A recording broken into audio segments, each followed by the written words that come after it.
Very good afternoon to all of students. कैसे हैं आप सभी लोग? मैं उम्मीद करता हूँ आप सभी लोग अच्छे होंगे। टॉपिक की शुरुआत करते हैं और देखते हैं कि हम लोग आज की क्लास में क्या सीख सकते हैं, क्या कर सकते हैं। तो टॉपिक की शुरुआत हम लोग करते हैं कहाँ से? एनालिटिक फंक्शन से। आज कोशिश करेंगे कि इस टॉपिक को क्लोज कर दें। एनालिटिक फंक्शन, ठीक है। एनालिटिक फंक्शन को एनालिटिक होने के लिए किन किन चीज़ों की रिक्वायरमेंट पड़ती है बताइए शीतल आपसे। बिल्कुल सही जवाब है। कितनी बढ़िया उन्होंने बात कही है कि वो सिंगल वैल्यूड होना चाहिए, वो सिंगल वैल्यूड होना चाहिए, और फिर दूसरा वो डिफरेंशिएबल होना चाहिए। क्या होना चाहिए? डिफरेंशिएबल होना चाहिए। बढ़िया।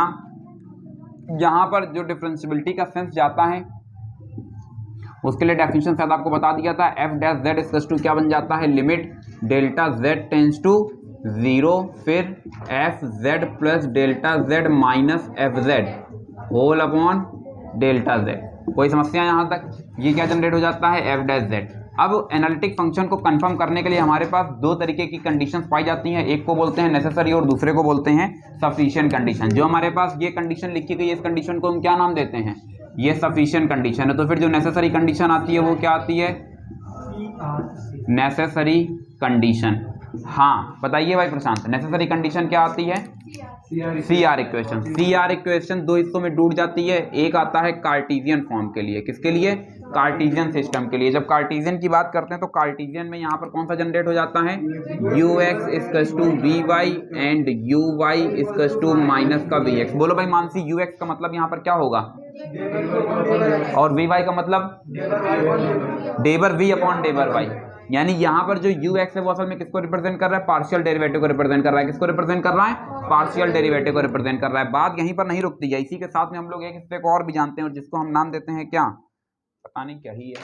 हाँ, इसमें एक और भी फॉर्म आता है जिसको बोलते हैं पोलर फॉर्म। बताइए भाई शीतल। पोलर फॉर्म, बिल्कुल सही जवाब है। हाँ क्या है? बहुत बढ़िया, बोलो जरा। R u are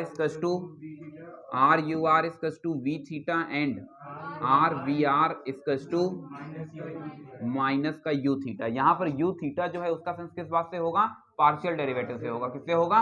partial derivative से होगा। तो नेसेसरी कंडीशन हो गई, सफिशिएंट कंडीशन हो गई। इस पर बेस्ड क्वेश्चंस आप लोगों ने लगाए होंगे। इसी के साथ में हम लोगों ने सीखा था एनालिटिक फंक्शन का कंस्ट्रक्शन। क्या सीखा था? कंस्ट्रक्शन। कंस्ट्रक्शन बताइए भाई संदीप, कंस्ट्रक्शन हम लोग किस थ्योरम से करते हैं? मिलनेस थॉमसन थ्योरम से करते हैं। कंस्ट्रक्शन हम किससे करते हैं? मिलनेस थॉमसन थ्योरम से। तो Milne's Thomson theorem, Milne's Thomson theorem, Milne's Thomson theorem के अकॉर्डिंग यहाँ से जो हमारे पास जनरेट होते हैं, यहाँ से दो टाइप के आउटपुट तुम्हें देखने को मिलेंगे। पहले टाइप का जो आउटपुट है वो तुम्हारे पास कुछ ये रहा, ग्रीन से लिख देते हैं, ठीक है, तो बढ़िया से समझ आएगा। हाँ, सबसे पहला जनरेट होता है एफ जेड इक्वल्स टू, ये जनरेट कर देता है integration integration phi one z comma zero minus का I phi two Z comma zero, साथ में dz और प्लस आ जाता है c। ये वाला जो हिस्सा रहा इसमें फाई वन की वैल्यू क्या जनरेट हो जाती है? फाई वन की वैल्यू क्या जनरेट होती है? डेबर u अपॉन डेबर x, और जो फाई टू होगा वो जनरेट हो जाएगा डेबर u अपॉन डेबर y। कोई समस्या?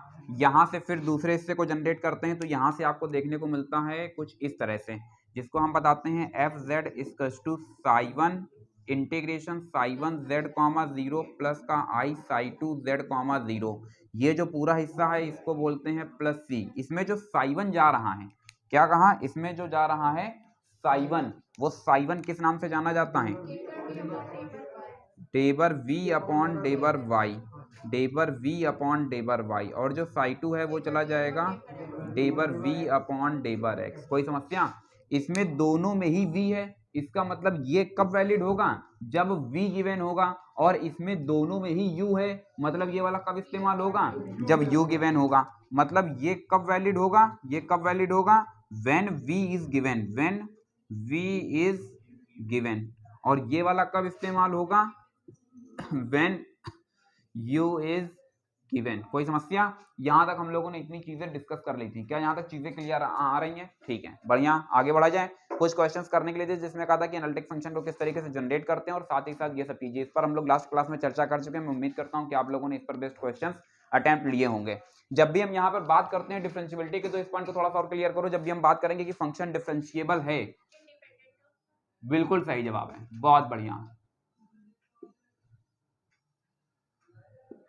डिफरेंशिएबिलिटी का यहाँ पर जो सेंस जाएगा वो जाएगा इंडिपेंडेंट ऑफ पाथ। बहुत बढ़िया कीर्ति, अति उत्तम। इंडिपेंडेंट ऑफ पाथ, जितने भी क्वेश्चन पूछे सभी के एकदम सही जवाब दिए हैं। पढ़ रही हो आजकल, फिर पढ़ाई शुरू कर दी? अच्छा, तो इंडिपेंडेंट ऑफ पाथ क्या कहा? Independent of path. कुछ क्वेश्चंस को जरा डिस्कस करना चाहेंगे और फिर देखते हैं कि आज की क्लास में हम लोग क्या सीख सकते हैं और क्या कर सकते हैं। अगर एक फंक्शन एनालिटिक है, पता नहीं मिल नहीं रहा है, देखो कुछ थ्योरम से बता रहे हैं जिसको कि तुम लोग समझने का प्रयास करोगे, बुक में ढूंढोगे मिल जाएगी। पहली थ्योरम ये आती है कि अगर कोई भी फंक्शन एफ जेड एनालिटिक है तो यू और वी हमेशा लाप्लासियन इक्वेशन को सेटिस्फाई करेंगे। यहाँ से जब हम बात करते हैं एनालिटिक फंक्शन के, तो एनालिटिक फंक्शन के दौरान बताइए भाई जरा क्या बोलते हैं मानसी, ये जो है एनालिटिक फंक्शन, इसका रिप्रेजेंटेशन किससे होगा? हाँ बिल्कुल सही जवाब है, रिप्रेजेंट करेंगे f Z equals to u plus I v. F Z equals to u plus I v. F z को और किससे रिप्रेजेंट करते हैं? डब्ल्यू से। तो यानी डब्ल्यू equals to u plus I v. U जो है वो किसका फंक्शन है? एक्स और वाई का फंक्शन है। यू यहाँ पर किस तरीके से जाना जाएगा? रियल पार्ट के फॉर्म पर, और जो वी होगा वो इमेजिनरी पार्ट के नाम से जाना जाएगा। कोई समस्या? ठीक है, इतनी चीजें बता दी हैं, एक थ्योरम यहाँ पर प्रूफ करके बता रहे हैं और फिर देखते हैं। थ्योरम बताते हैं, पहले क्वेश्चन बताते हैं, फिर उसके बाद में जो है वापस से थ्योरम पर आते हैं, तो मिलने सॉम्सन का जो है वो काम खत्म हो जाएगा। हाँ तुम लोग भावुक हो रहे हो। बिल्कुल सही जवाब, बिल्कुल सही जवाब। मैं कह रहा था कि तुम पढ़ करके आई हो, तुम कह रही थी नहीं पढ़ के आए हैं। अच्छा टॉफी चाहिए, अच्छा हाँ ठीक है। बिल्कुल, आप लोगों को अपना अधिकार जो है वो मांग के लेना चाहिए, मतलब अपना अधिकार छीन के लेना चाहिए, मांगना नहीं चाहिए। इलायची अच्छा देखते हैं भाई। यार ये u माइनस वी वाला कोई केस है भी कि नहीं है? है, ये देखो इन्होंने अपनी बुक में ढूंढ निकाला है, बहुत बढ़िया भैया। हाँ good. Page number 50 new book से, पेज नंबर 50 भैया। देखो ये बीएससी थर्ड ईयर बुक चल रही है, कॉम्प्लेक्स वेरिएबल, बुक का नाम है कॉम्प्लेक्स वेरिएबल, और साथ ही साथ बुक रन कराई जा रही है प्रगति प्रकाशन, राइटर है K P Gupta. Page number 50 problem number 2 का part A, u minus v equals to cos y minus sine y. हाँ देखो एक थ्योरम बाद में देखते हैं, पहले हाँ जरा क्वेश्चन बोलो, क्वेश्चन क्या है? u minus v equals to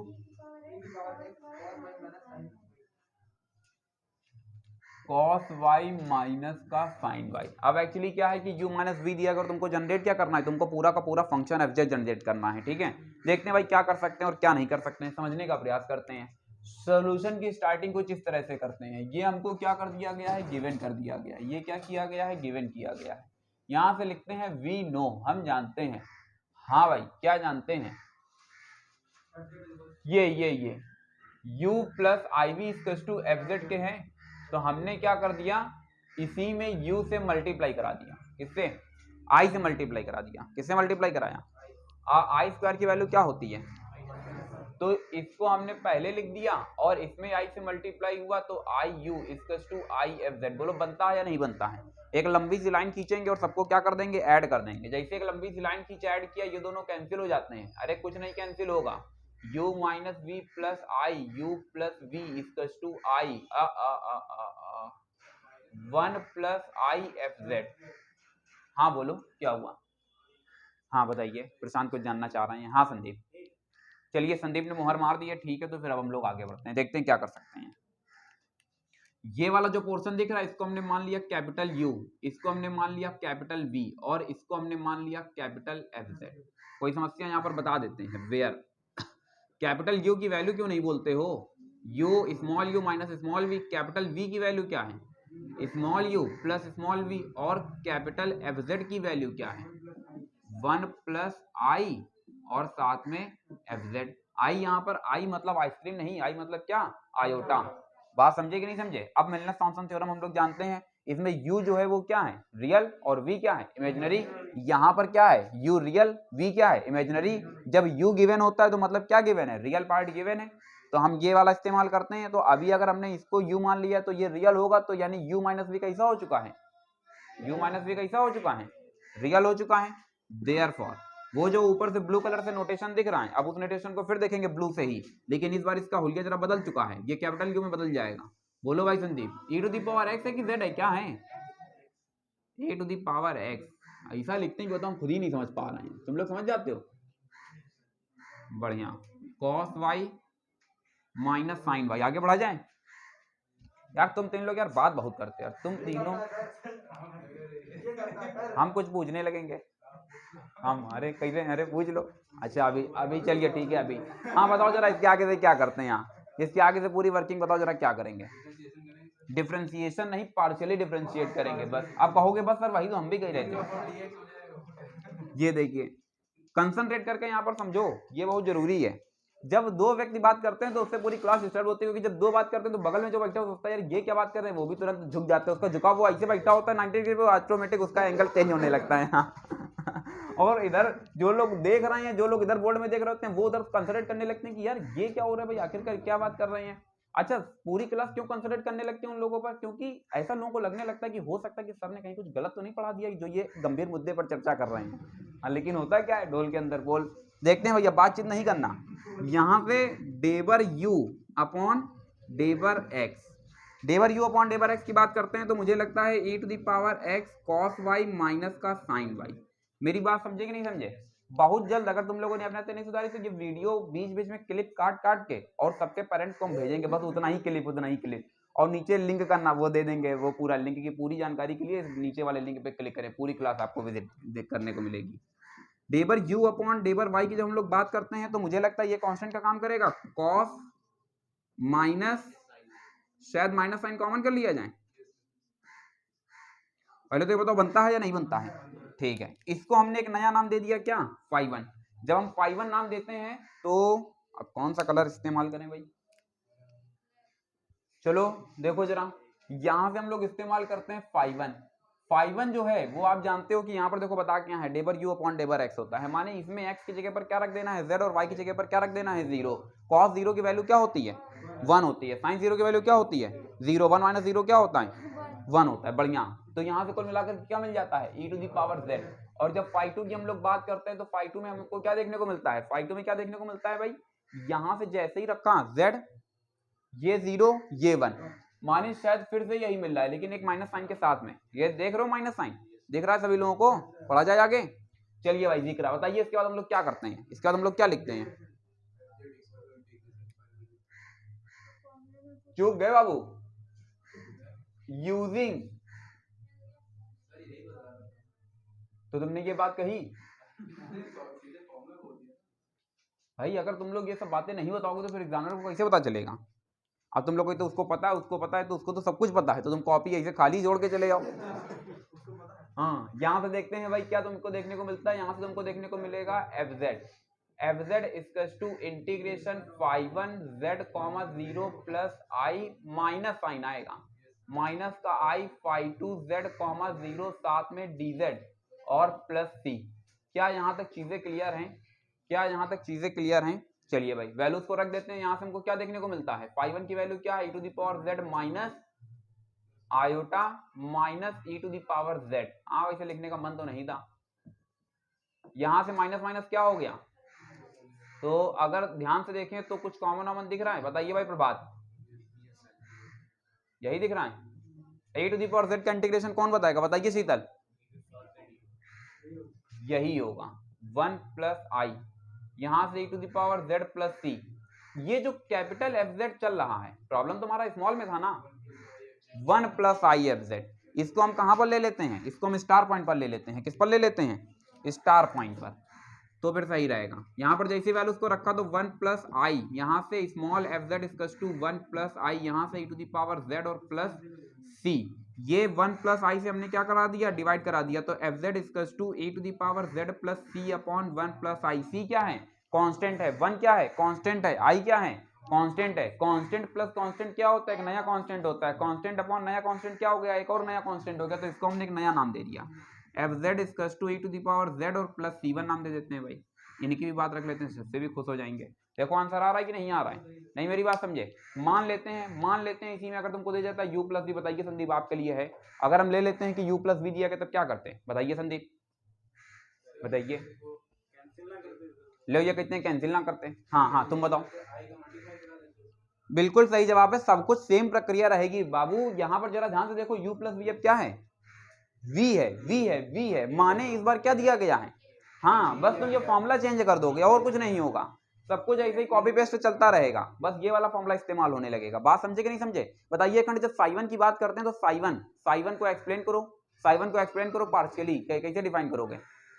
ये देखो दोस्ती यारी निभा रहे हैं, ये देखो बिल्कुल सही जवाब है डेबर v अपॉन डेबर y और डेबर v अपॉन डेबर x। जो साइवन होता है वो डेबर v अपॉन डेबर y आएगा, ठीक है। और जबकि यहाँ पर जब फाई की बात कर रहे हैं तो फाई में जो फाइवन होता है वो डेबर u अपॉन डेबर x, पहले वाले में x से और दूसरे वाले में y से। बात समझे कि नहीं समझे? ठीक है, बढ़िया। मैं उम्मीद करता हूँ कितना सबको समझ में आ गया है, ठीक है। घर में जाना है आराम से। अरे शीतल नोट कर रही है क्या? चलिए अच्छा, नोट करिए भाई, बहुत बढ़िया, तत्काल। अरे बाप रे, भाषा सबको आनी चाहिए और ज्यादा से ज्यादा भाषाएं सीखने की कोशिश किया करो, क्योंकि ये साइंटिफिक है। जिस व्यक्ति को जितनी ज्यादा भाषा आती होंगी वो व्यक्ति उतना ज्यादा टैलेंटेड होगा। समझ गए? नहीं समझे? तो भाषा से व्यक्ति के टैलेंट को परखा जा सकता है। अच्छा भैया पता नहीं, रेंज क्या ही है। आगे बढ़ा जाए, हाँ हाँ हाँ हाँ हाँ, ठीक है, इसको अब जरा रफ करते हैं और देखते हैं कि क्या हो सकता है। अरे यार आगे बढ़े, ठीक है। देखो क्या है कि इधर पे थोड़ा सा ये कुछ थोड़ा सा रफ हो गया है बातों बातों में, लेकिन तब भी समझने का प्रयास करेंगे, तुम लोग का समझदार हो ही, ठीक है। देखते हैं कि क्या हो सकता है, प्लस का सी, ठीक है। गलत बात है, कंसंट्रेट करके बस पढ़ाई करो, वरना भी सबसे कुछ ना कुछ पूछने लगेंगे। कुछ इस तरीके के कार्य नहीं करें जिससे क्लास डिस्टर्ब हो। बात समझे कि नहीं समझे? हर चीज की एक लिमिट होती है और कोई भी चीज लिमिट से आगे नहीं बढ़नी चाहिए। देखते हैं इसी में क्या कर सकते हैं। लाप्लास इक्वेशन को बता रहे हैं, किसको बता रहे हैं? लाप्लास इक्वेशन को बता रहे हैं। लाप्लास इक्वेशन में अगर कोई भी फंक्शन एफ जेड एनालिटिक है तो फिर वो लाप्लास इक्वेशन को सेटिस्फाई करेगा। क्या कहा? अगर कोई भी फंक्शन एफ जेड क्या है, एनालिटिक है, तो फिर वो किसको सेटिस्फाई करेगा? अब देखना, ये बस वही मैं भी देख रहा हूँ कि लाप्लास इक्वेशन है कहाँ पर। हाँ ठीक है, थ्योरम नंबर 6 मुझे मिल गई है। थ्योरम नंबर 6 मेरी बुक से पेज नंबर 34। थ्योरम नंबर 6 मेरी बुक से पेज नंबर 34। हाँ, क्वेश्चन में कहा जा रहा है if f Z equals to u plus i is an analytic function of z equals to x plus i y, then u and v both are harmonic function. क्या कह रहा है? मिला? Theorem number 6, theorem number 6 page number 46 43, page number 43 पर है। Theorem number 6 कहा जा रहा है u and v both are harmonic. Harmonic मतलब क्या है?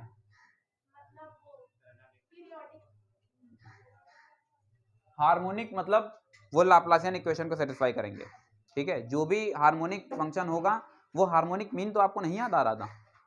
हार्मोनिक मीन अलग है, वो सीक्वेंस एंड सीरीज में आप पहुंच गए। यहाँ पर हार्मोनिक का जो सेंस होगा वो लाप्लासियन इक्वेशन से होगा। जो भी लाप्लासियन इक्वेशन को सेटिस्फाई करेगा वो क्या बोला जाएगा? हार्मोनिक। तो कहा जा रहा है कि यू और वी दोनों किस तरीके के हैं? हार्मोनिक हैं, दोनों हार्मोनिक हैं। तो अगर यू हार्मोनिक होगा तो यू क्या करेगा? यू कुछ इस तरीके की कंडीशन को सेटिस्फाई करेगा या नहीं करेगा? कहोगे सर ये क्या है? तो भैया ये है डेबर टू यू अपॉन डेबर एक्स टू प्लस का डेबर टू यू अपॉन डेबर y two equal to zero. इसी पैटर्न पर अगर हम सेम प्रोसेस को फॉलो करते हैं और हम कहें कि v क्या है, v हार्मोनिक है, तो इस सेंस में क्या हो जाएगा? इस सेंस में क्या हो जाएगा? इक्वल टू जीरो, देन डेबर टू v अपॉन डेबर एक्स टू प्लस डेबर टू v अपॉन डेबर y two equal to zero generate होता है। मेरी बात समझे कि नहीं समझे? तो कुल मिलाकर के कोई एक हम सॉल्व करके दिखा रहे हैं, दूसरा तुमको सॉल्व करना पड़ेगा। बताओ इसमें से कौन सा सॉल्व कर दें? मतलब ये वाला, ठीक है। हमें ये बताना है कि v जो है वो क्या है? v हार्मोनिक है। हमें ये बताना है कि v क्या है? v हार्मोनिक है। अगर सच में v हार्मोनिक होगा तो v किसको सेटिस्फाई करेगा? लाप्लासियन इक्वेशन को सेटिस्फाई करेगा। लाप्लासियन इक्वेशन कहाँ लिखी है? ये यही है लाप्लासियन इक्वेशन। बात समझे कि नहीं समझे? तो हम क्या करेंगे, यहाँ से एलएचएस पार्ट को अडॉप्ट कर रहे हैं। किसको अडॉप्ट कर रहे हैं? एलएचएस को। हमने एलएचएस को देखो यहाँ से पिक किया, और एलएचएस को पिक करने के बाद में हमको देखने को मिलता है डेबर टू वी अपॉन डेबर एक्स टू प्लस डेबर टू वी अपॉन डेबर वाई टू। ये जो पोर्शन दिख रहा है इसको लिखेंगे डेबर अपॉन डेबर एक्स डेबर वी अपॉन डेबर एक्स प्लस का डेबर अपॉन डेबर वाई डेबर वी अपॉन डेबर वाई। कोई समस्या? ये आप जानते हैं u x equal to v y और u y equal to minus v x. तो u y equal to minus का वी एक्स और u x equal to v y. तो यू एक्स, ये वाला जो पोर्शन है ये वाला बताएंगे। हाँ हाँ हाँ, एक काम करना, आप कल दे देना या फिर अभी 5 मिनट वेट करो। Since f z is analytic, since f z is analytic. Late तो नहीं हो रही? तो फिर ठीक है, गेट ओपन कर लो, बैठ जाओ आराम से। F z is analytic. अगर सच में एफ जेड एनालिटिक होगा तो इसका मतलब क्या है, u x is to v y and u y is to minus का वी एक्स। कोई समस्या है यहाँ तक? U y is to minus का वी एक्स। तो भैया एक काम करते हैं, ये जो वी एक्स है इसकी जगह पर हम लोग क्या लिख सकते हैं, माइनस का यू वाई लिख सकते हैं कि नहीं लिख सकते हैं? इसकी जगह पर ये लिखने जा रहे हैं जो जेड से यहाँ पर रिप्रेजेंट किया गया है। तो यू वाई की जगह पर क्या तुमको देखने को मिलेगा, माइनस का डेबर यू अपॉन डेबर वाई। और ये वाला जो वी वाई है इसकी जगह पर हम क्या लिखने जा रहे हैं, यू एक्स। तो यहां से तुमको देखने को मिलेगा डेबर अपॉन डेबर वाई डेबर यू अपॉन डेबर एक्स। आप जानते हैं पार्शियल डिफरेंशिएशन में दोनों आउटपुट सेम होते हैं। पार्शियल डिफरेंशिएशन में आपने ये वाली प्रॉपर्टी सीखी होगी। क्या प्रॉपर्टी सीखी है आपने कि डेबर टू यू अपॉन डेबर एक्स डेबर वाई इक्वल्स टू डेबर टू यू अपॉन डेबर वाई डेबर एक्स। बढ़िया कीर्ति, बहुत बढ़िया, क्या बात है, आप सब कुछ पहले से ही पढ़ के आई हो। तो यहाँ से वी वाई की जगह पर हम लोगों ने ये वाला आउटपुट रखा हुआ है, समझ गए? जैसे दोनों आउटपुट को रखा तो यहाँ से हमको आउटपुट अब देखने को क्या मिलता है, माइनस का डेबर टू यू अपॉन यहाँ से डेबर एक्स डेबर वाई और फिर प्लस का यहाँ से डेबर टू यू अपॉन डेबर वाई डेबर एक्स। आप जानते हो ये देखो सेकेंड डेरिवेटिव, इसको हम लोगों ने सीखा था कहाँ पर, डिफरेंशियल कैलकुलस बुक के अंदर बीएससी पार्ट 1। डेबर एक्स डेबर वाई दोनों कैंसिल होते हैं या नहीं होते हैं, यहाँ से आपको आरएचएस मिलता है या नहीं मिलता है। तो कुल मिलाकर के जो हमारा टारगेट था वो टारगेट क्या था, वो टारगेट वास्तव में ये था, टारगेट भैया वास्तव में था ये, और इस टारगेट को हमने अचीव कर लिया है। इसी का एलएचएस पोर्शन लिया, सिंप्लीफाई किया और आरएचएस पर आकर के देखो ये पूरा प्रॉब्लम क्या हो गया, डेड हो गया। क्या मेरी बात समझ पाए, क्या मेरी बात बेहतर तरह से समझ पाए? आगे बढ़ा जाए, ठीक है। तो ये थ्योरम नंबर 6 यहाँ से क्या होती है, कंप्लीट होती है। इसी के साथ में हम लोग कुछ और भी आगे समझने का प्रयास करेंगे और देखेंगे क्या हो सकता है। फिलहाल यहाँ तक पूरा समझ आ गया है, ठीक है? फटाफट जल्दी से नोट करना, नोट करो, फिर हम लोग आगे बढ़े। ठीक है, इसको रफ करते हैं, नोट कर लिया होगा, और अब फिर आगे समझने का प्रयास करते हैं। आज ये टॉपिक क्लोज करना है भैया, और कंसंट्रेट करके समझते चलो। एक क्वेश्चन यहाँ से तुमको मिलेंगे, कम से कम एक क्वेश्चन यहाँ से, संख्या बढ़ भी जाती है, मतलब 2-3 क्वेश्चन भी तुमको मिल जाते हैं, ठीक है? देखते हैं कि क्या कर सकते हैं क्या नहीं कर सकते हैं। एक प्रूवमेंट है जिसमें कहा जा रहा है प्रूव दैट, और कहा जा रहा है डेबर टू अपॉन डेबर x2 प्लस डेबर 2 अपॉन डेबर y2 इक्वल्स टू 4 डेबर टू अपॉन डेबर z बार। इसको क्या करना है, प्रूफ करना है, ठीक है? सोल्यूशन को देखते हैं, सोल्यूशन स्टार्ट कर रहे हैं और समझने का प्रयास करते हैं कि सोल्यूशन में हमको क्या देखने को मिल सकता है क्या नहीं मिल सकता है। हालांकि यहाँ से जो शुरुआत होती है उसमें हम लोग जानते हैं वी नो क्या जानते हैं ये समझने का प्रयास करते हैं। z इक्वल्स टू किसके होता है, तो z बार x माइनस आई वाई के। अगर हम एक बार क्या कर दें, दोनों को ऐड कर दें, तो दोनों को ऐड करते ही आपको देखने को मिलेगा z plus z bar equals to 2x। कोई समस्या? अच्छा, तो यहां से अगर हम बात करें x की, तो z plus z bar upon 2, बोलो बनता है या नहीं बनता है? बन जाता है। अगर एक बार इन्हीं को, ये इक्वेशन 1 हो गई, ये 2 हो गई, तो यहाँ लिख देते हैं बाई फर्स्ट एंड सेकेंड। और एक बार हम क्या करें, इन्हीं दोनों को सब्ट्रैक्ट करा दें, by first and second, by first and second. यार अजीब बात है, बाई फर्स्ट एंड सेकेंड। जैसे ही फर्स्ट एंड सेकेंड की हमने बात की तो हमको क्या देखने को मिलेगा, 2i मिल जाता है, 2i क्या, z माइनस जेड बार।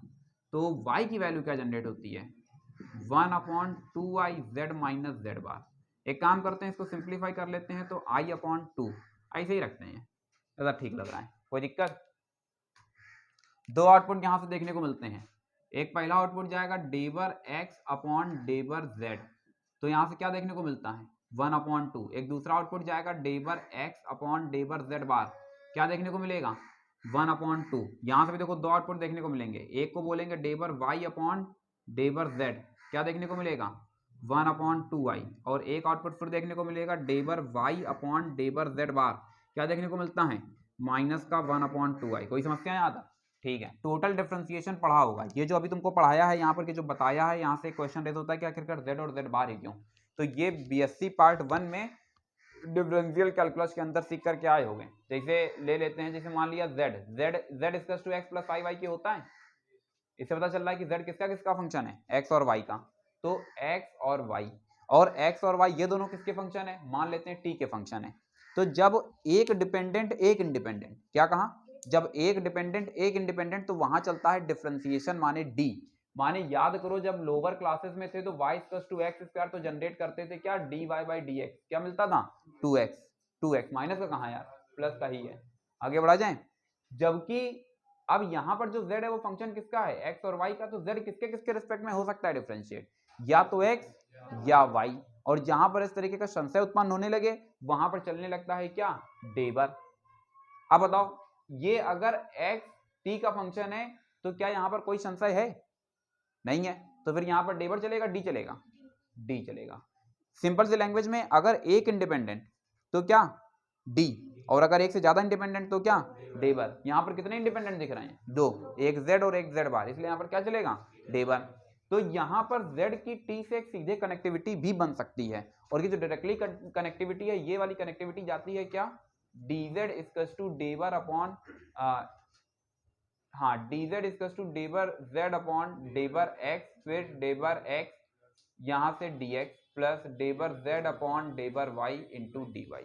कोई समस्या यहां तक, बढ़ा जाए आगे, अपने क्वेश्चन पर आ रहे हैं। इसी का हम लोग इस्तेमाल करने जा रहे हैं, किसका, इसी का। अब बोलो ये वाला जो एक्सप्रेशन है इसी को यहां पर लिख रहे हैं, हाँ हाँ हाँ, यूजिंग टोटल डिफरेंशिएशन। कभी कभी तो बिल्कुल जवाब नहीं देती हो, कभी कभी तो मार कहीं से भी पूछ लो, बीएससी पार्ट 1 2 सब जगह से एकदम रिप्लाई करने लगती हो, क्या ही चक्कर रहता है। टोटल डिफरेंशिएशन एकदम सही है। देखते हैं आगे, यहां से जनरेट करने जा रहे हैं क्या, dz अपॉन dx, क्या जनरेट होगा, डेबर z अपॉन डेबर x, क्या है, f के फॉर्म पर चल रहा है, फंक्शन जो है वो क्या लिया गया है, f। तो डेबर f अपॉन डेबर x, तो ये बनेगा डेबर f अपॉन डेबर, केवल df के लिए पहले मेंटेन करो, df = डेबर f अपॉन डेबर x इंटू डेबर x, फिर डेबर f अपॉन डेबर y इंटू डेबर y। कोई समस्या, पढ़ा जाए आगे। यहां से हम क्या करने जा रहे हैं, dz, यहां से डेबर z, यहां से डेबर z, पूरे सिस्टम को किससे डिवाइड करा दिया है, डेबर से।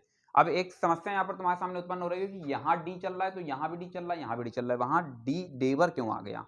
बात फिर वही है, अगर हम यहाँ पर ये जो x और y इंडिपेंडेंट वेरिएबल t का चल रहा है, अगर वहां पर t की जगह ऐसा हम ले लें कि ये जो x और y है ये p और q के, किसके, p और q के फंक्शन है। अब बोलो यहाँ पर क्या चलेगा, d चलेगा, डेबर चलेगा, डेबर चलेगा, समझ गए, नहीं समझे।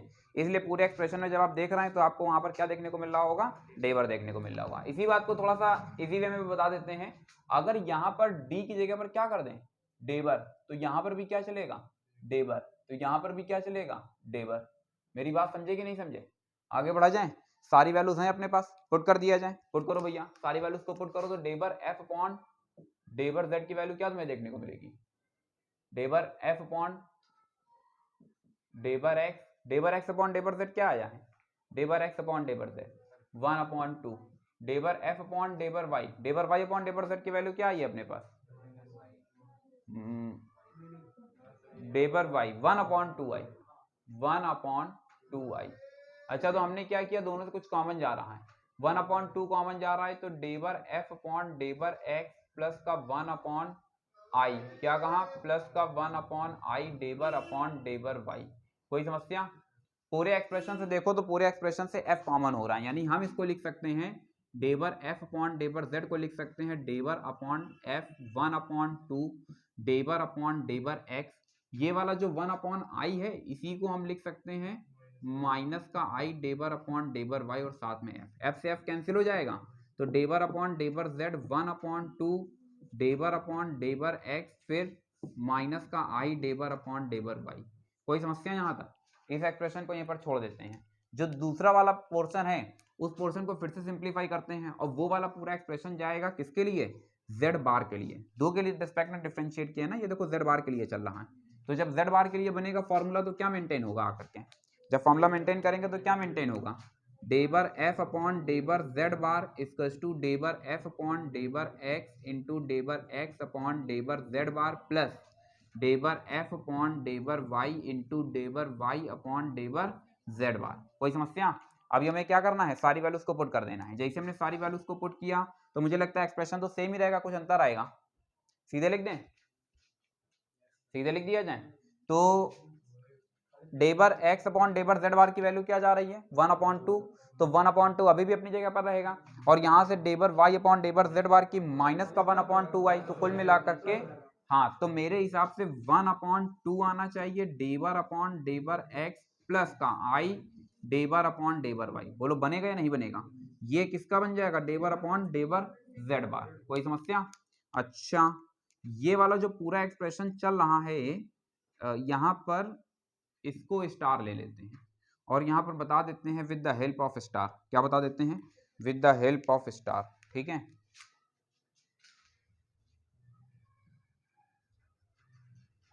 With the help of star.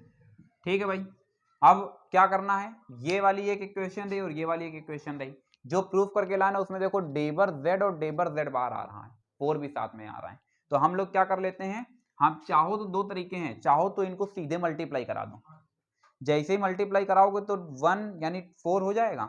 ये वाला देखो a माइनस बी और a plus b a square minus b square बना देगा, वो भी कर सकते हैं। या फिर आपने यहां से क्या किया, आरएचएस पोर्शन को अडॉप्ट कर लिया। किसको अडॉप्ट कर लिया? आरएचएस को।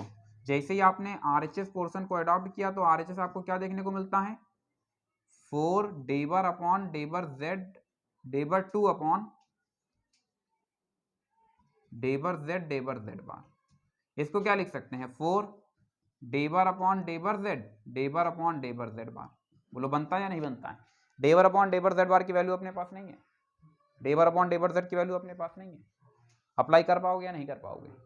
आंसर आ जाएगा, यह प्रूफ हो जाएगा। कोई समस्या?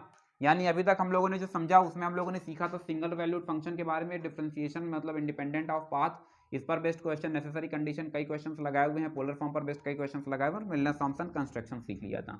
इन्हीं सब चीज़ों के साथ में हमारे पास ये वाला भी एक जो प्रूफ है, ये हमारे पास थोड़ा सा एक एज अ बून होगा। क्या होगा? वरदान होगा। क्या होगा? वरदान होगा। कई क्वेश्चन हैं जो तुमसे प्रूफ करवाएगा और आज ये उन्हीं क्वेश्चन की तरफ हम लोग क्या कर रहे हैं, रुक कर रहे हैं। फटाफट इसको नोट करो और फिर हम लोग आगे समझने का प्रयास करते हैं और देखते हैं कि हम लोग क्या कर सकते हैं।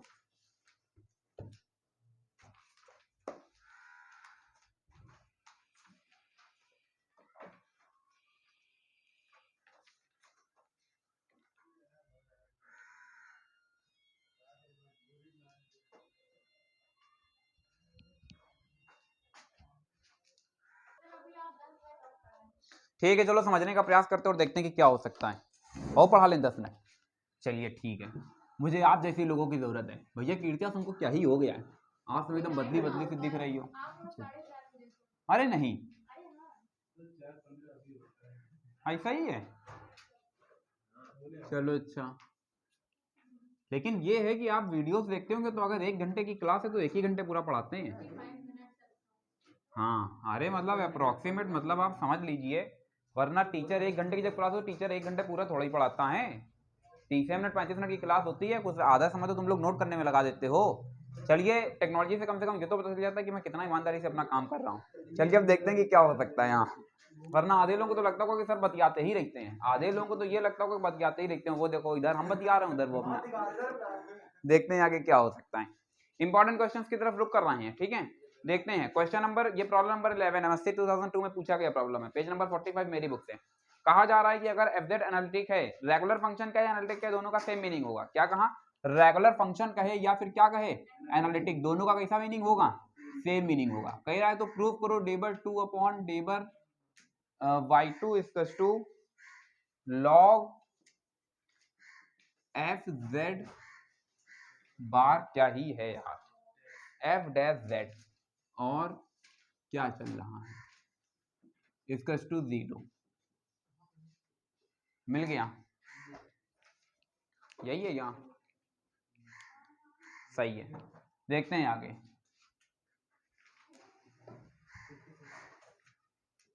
देखते हैं आगे सॉल्यूशन। वी नो हम जानते हैं। अभी अभी एक स्टैंडर्ड रिजल्ट प्रूफ करा, उस स्टैंडर्ड रिजल्ट को तुम लोग कहाँ पर रखोगे, कहाँ पर रखा जाए, ग्रीन कलर से देखो यहाँ पर बीच में जो है, और ये तुम्हारे लिए ये जो अभी आज की क्लास में ये जो पूरा वेल मेंटेन था, ये तुम्हारे लिए कितना इंपॉर्टेंट है, मोस्ट इंपॉर्टेंट है। बात समझे कि नहीं समझे? 10 बार वीडियो देखना, ये सब जितने भी यहाँ पर लिखे हुए सब याद हो जाएंगे। चैप्टर नंबर 1 में बस 1 मिनट, बस 1 मिनट। यहाँ से 4 डेबर 2 अपॉन डेबर जेड और डेबर जेड बार। मेरी बात समझे कि नहीं समझे? तो ये तुम्हारे पास जो है वो वेल मेंटेन हो जाएगा रिजल्ट। आगे बढ़ा जाए, फिर समझने का प्रयास करते हैं, देखते हैं क्या हो सकता है। तो वी नो, हम जानते हैं, क्या जानते हैं, इसी रिजल्ट को जानते हैं, इसी रिजल्ट को मेंटेन करने जा रहे हैं। डेबर 2 प्लस डेबर 2 अपॉन डेबर y2 इक्वल्स टू 4 डेबर 2 अपॉन डेबर z बार। कोई समस्या? अब हम क्या करने जा रहे हैं भैया, both side function f run कराने जा रहे हैं। क्या रन कराने जा रहे हैं? Function f। तो क्या तुमको देखने को मिलेगा, इसको इससे सीधे कंपेयर करा दो, तो वहां पर क्या तुम्हें देखने को मिल रहा है, log f डैश z। तो हम क्या करेंगे, सीधे बोथ साइड फंक्शन f नहीं रन कराएंगे, बल्कि मानसी क्या रन करा देंगे, log f डैश z, ये रन करा देंगे। यहां से क्या बनेगा, 4 डेबर 2 अपॉन डेबर z बार और साथ में log f डैश z। कोई समस्या? कोई समस्या? बढ़ा जाए आगे, आगे बढ़ा जाए। ये वाला तो रहा हमारा इनपुट, ये जो हमें लाना है। अब मतलब वो RHS को जब सिंप्लीफाई करते हैं तो RHS सिंप्लीफाई करने पर क्या मिलना चाहिए, 0 मिलना चाहिए। इसका मतलब क्या होगा, ये जो है 4, इसको हम लिख सकते हैं 2 डेबर z बार, यहां से बन जाएगा log f डैश z और साथ में ये 2। आप जानते हैं log m to the power n, ये वाली प्रॉपर्टी सभी लोग जानते हैं, log m to the power n equals to n log m। तो मतलब अगर ये लिखा है तो फिर उसको ये भी लिखा जा सकता है, ठीक है, ये प्रॉपर्टी आ गई। एक प्रॉपर्टी और भी जानते हो कि z बार किसके बराबर होता है, x square plus y square. मेरी बात समझे कि नहीं समझे? तो यहाँ पर ये जो है, और एक प्रॉपर्टी और भी सीखी होगी, mod of z square z bar. कोई समस्या? तो ये वाला जो सिस्टम है इसको हम क्या लिख सकते हैं, डेबर 2 अपॉन डेबर z बार, और इसको हम लोग क्या लिख सकते हैं, f डैश z और साथ में f डैश z बार। कोई समस्या यहाँ तक? यहाँ तक कोई समस्या? यहाँ से तुमको क्या देखने को मिलेगा, 2। ये देखो यार, ये यहाँ से एक लॉग की प्रॉपर्टी नहीं अप्लाई हो रही है, कौन सी?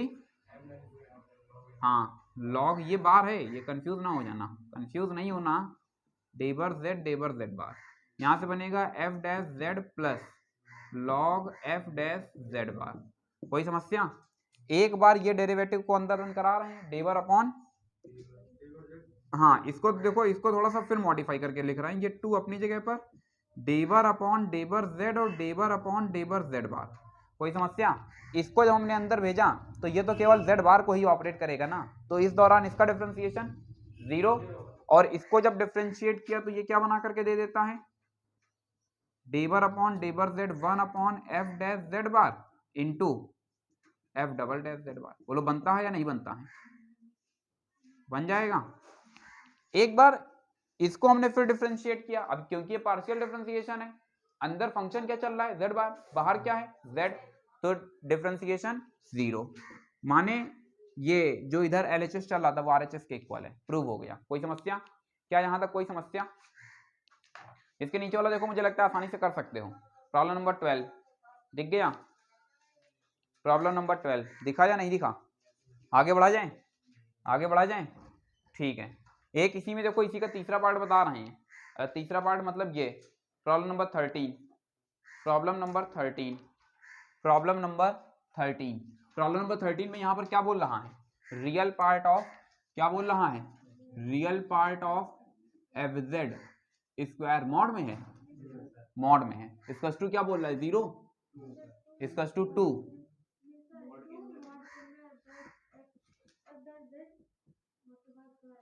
स्क्वायर। अब ठीक है यहाँ तक? अब ठीक है यहाँ तक? ठीक है, बढ़िया। शुरुआत इसी जगह से होती है, ये हम लोग जानते हैं भैया। हम यहाँ पर क्या कर देंगे, इसी के पर हम लोग क्या कर देंगे, इसी के पर हम लोग रख देंगे सीधे क्या, real part of F Z, real part of F Z. तो यहाँ पर भी क्या आ जाएगा, real part of F Z. अरे यार तुम लोग नोट नहीं कर पाए थे, हाँ ठीक है, बढ़िया, तुम लोग समझदार हो।